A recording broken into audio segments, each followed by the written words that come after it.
نہیں جی، تو قرارداد مقاصد یہ امپورٹنٹ کوشچن ہے. ٹھیک ہے، قرارداد لاہور اور قرارداد مقاصد جو ہے نا یہ آپس میں شفل ہو جاتی ہے. سو اب ہم سٹارٹ کرتے ہیں. اس میں آتا ہے 1940 کی قرارداد پاکستان یا قرارداد لاہور جو ہے اس کی اہمیت بیان کریں، یہ کوشچن آتا ہے اس کا. تو آل انڈیا مسلم لیگ کا سالانہ اجلاس جو ہے وہ 23 مارچ 1940 کو لاہور کے تاریخی پارک اقبال پارک میں منعقد ہوا، اور یہاں پر قائد اعظم نے اجلاس کی صدارت کی. پورے بر صغیر سے بہت سارے لوگوں نے اس کے اندر شرکت کی، اور صوبہ بنگال کے رہنما مولوی فضل الحق نے بھی ایک قرارداد پیش کی. اس کا نام قرارداد لاہور رکھا گیا، اور اس کو حاضرین نے زبردست نعروں کے ساتھ جو ہے نا اس کو منظور کیا. تو مینار پاکستان بھی اسی کی یاد میں بنایا گیا تھا. قرارداد مقاصد کا اگر ہم پس منظر دیکھیں تو پاکستان کا مطالبہ پوری مسلم امت نے بڑے غور و خوض کے بعد کیا تھا. ٹھیک ہے، اور مسلم اکابرین 1857 کی جو جنگ تھی اس کی ناکامی کے بعد بھی اس سلسلے میں اس فکر میں تھے کہ مسلمانوں کو پرسکون اور محفوظ باوقار ماحول کیسے فراہم کیا جائے. اب مسلمان ایک الگ قوم تھے، انہیں تحفظات دینے کی بات بھی ہوتی رہی، لیکن وہ اپنے مستقبل کے لیے بالکل بھی مطمئن نہیں تھے. کئی مسلم شخصیات نے ایک سیپریٹ مسلم اسٹیٹ کے قیام کی طرف اپنی تقریر تحریر اشارے دیے، لیکن سید جمال الدین افغانی، اس میں بہت سارے نام ہیں، اتنے سارے نام یاد رکھنے کی ضرورت نہیں ہے. ہم ذرا ڈائریکٹ مدے پر آتے ہیں کہ تقسیم کا مطالبہ بتدریج پروان چڑھا، لیکن کیسے کیسے. علامہ اقبال نے 1930 کے اندر مسلم لیگ کے سالانہ اجلاس جو کہ الہ آباد میں ہوا، اس میں ایک الگ اور سیپریٹ مسلم اسٹیٹ کے قیام کو مسلمانوں کا مستقبل ٹھہرایا. چودھری رحمت علی جو ہے نا انہوں نے 1933 کے اندر ایک اپنا رسالہ بھی جو ہے نا پمفلٹ جاری کیا تھا جس کا نام تھا ناؤ اور نیور. اس میں بھی سیپریٹ مسلم اسٹیٹس کا ذکر کیا. سندھ مسلم لیگ نے 1938 کے اندر سالانہ اجلاس میں تقسیم کے حق میں قرارداد منظور کی.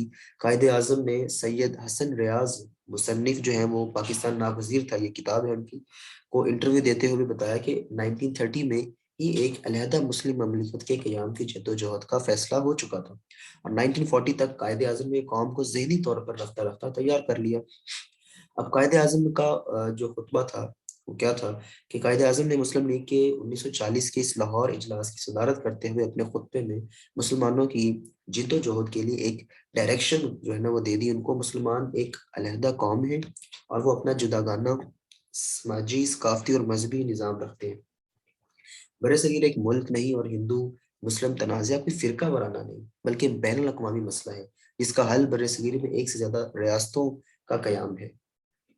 متحدہ برصغیر میں مسلمانوں کے حقوق محفوظ رہنے کا امکان نہیں ہے، اور انہوں نے مختلف ملکوں کی تقسیم کی مثالیں بھی دی، جیسے برطانیہ سے آئرلینڈ الگ ہوا، نیز چیکو سلواکیہ میں بھی تقسیم کے نتیجے میں قائم ہوا. اور ایسے میں اگر جنوبی ایشیا کو تقسیم کر کے مسلمانوں کو جداگانہ مملکت بنانے کا حق دے دیا جائے تو یہ فیصلہ پوری طرح تاریخی، منطقی اور جائز ہوگا. اب اس کے بنیادی نکات کیا تھے کہ باہم متصل اکائیوں کی نئے خطے کی صورت میں حد بندی کی جائے.